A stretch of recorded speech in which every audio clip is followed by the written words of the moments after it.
आशा की किरण। એક બોટાદનો અદ્ભુત પ્રસંગ તમને કહું. એક ફેરી સદગુરુ ગોપાલ સિંહ બોટાદ પધારેલા અને સ્વામી સભામાં એક બહુ સરસ વાત કરી. બે શેઠની સ્વામી વાત કરી કે ભક્તો પરમાત્માના અનન્ય ભાવથી ભક્તિ કરશો, એ બહુ મોટી પ્રાપ્તિ છે. એમ કહીને સ્વામી વાત કરી. સ્વામી કે એક શહેરમાં બે મોટા શેઠ રહેતા, બે ખૂબ અમીર ખૂબ ધાર્મિક હતા અને જાતે ઠાકોરજી લાલજીની સેવા કરે અને યુવાન હતા. બંનેના લગ્ન થયા, પણ નારી આવી, એ પણ બધી ગુણિયલ, બંનેની પત્નીઓ પણ ખૂબ ગુણિયલ આવી. રોજ ઠાકોરજીની સેવા ખૂબ કરે, કલાકો સુધી એમાં સમય વ્યતીત કરે. એમાં બન્યું એવું, એક શેઠના સાસુ બધા બરાબર દીકરીને મળવા માટે આવ્યા અને રોજ સવારમાં જાગીને ઠાકોરજીને અભિષેક ના તેને બધું રોજ કરે. એને હાહુ ન ગમ્યું કે આ હું રોજનો ધંધો.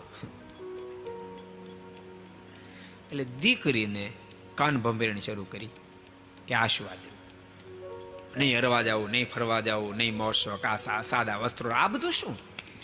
તારી નાની બેન એની પાસે તારા કરતા 25% સંપત્તિની, તો એ મોજ કરે. અહીં ફરવા ગયા, અહીં ફરવા ગયા, દીવ ગયા, દમણ ગયા, ગોવા ગયા, પાણી પી આવ્યા. જય સ્વામિનારાયણ. અને તું શું લાલજી મંડી છો? આ બરાબર નથી. એમ નવી આ શેઠાણીને એની માના શબ્દો ટચ થઈ ગયા અને એક દાડો શેઠને કહે છે કે આપણે રોજ આનું આ કરવાનું, ઠાકોરજી નવડાવવાના, વાઘા પહેરા, આ કરવું તે કરવું, કોઈ દી ફરવાય નહીં જવાનું. ત્યારે શેઠે કીધું કે ફરવા જાય પણ આ બધી મિલકત છે ને મારા બાપની કમાણીની છે, આમાંથી મારી કમાણીનું કાંઈ નથી. તો તમારા બાપની કમાણી તમારી જ કહેવાય ને? તો કે એમાં કાંઈ નાય નથી. આપણે ફરવા જાય પણ આપણી કમાણીને લઈ જાય ને તો એને મજા આપણને આવે.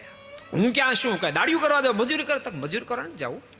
એક કામ કરો, આ સોનાનું બેડું છે ને આપણું, એમાં પાણી ભરી અને સામે જે શેઠ રહે છે ને એને તે એક પાણીનું બેડું ઠાકોરજીનો અભિષેક કરવા માટે આપતા હો, એને બદલામાં વળતર આપશે. એમાંથી આપણે પછી જે કરવું કરશું. આ ટાટિયા પછાડતા, કારણ કે બને ત્યાં સીધા જ ટાટિયા હાલે, પછી તો પછડાય જ. ટાટિયા પછાડતા સોનું બેડું લઈ અને સામે શેઠને આપતા ગયા.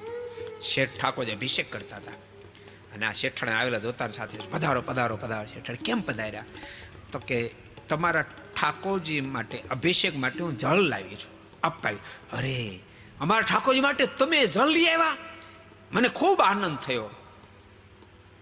આના વળતરમાં તમે મને કંઈ આપશો?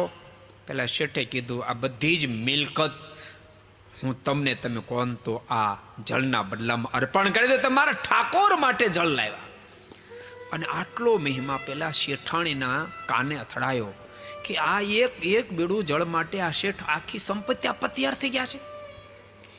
એને સંપત્તિ ન લીધી, પોતાના પતિની પાસે આવીને પગમાં પડીને કે મને માફ કરજો. ઠાકોરજીનો આટલો બધો મહિમા હશે, એક બેડા માટે સામેવાળા શેઠ પોતાની બધી સંપત્તિ ફના કરવા માટે તૈયાર થઈ ગયા, તો આપણે આપણા ઠાકોરની સેવા શું કામ પેટ ભરી ન કરીએ? શું કામ ને? જરૂર સેવા કરીએ. को पसंद आया हो तो लाइक करें और शेयर करना मत भूलिए.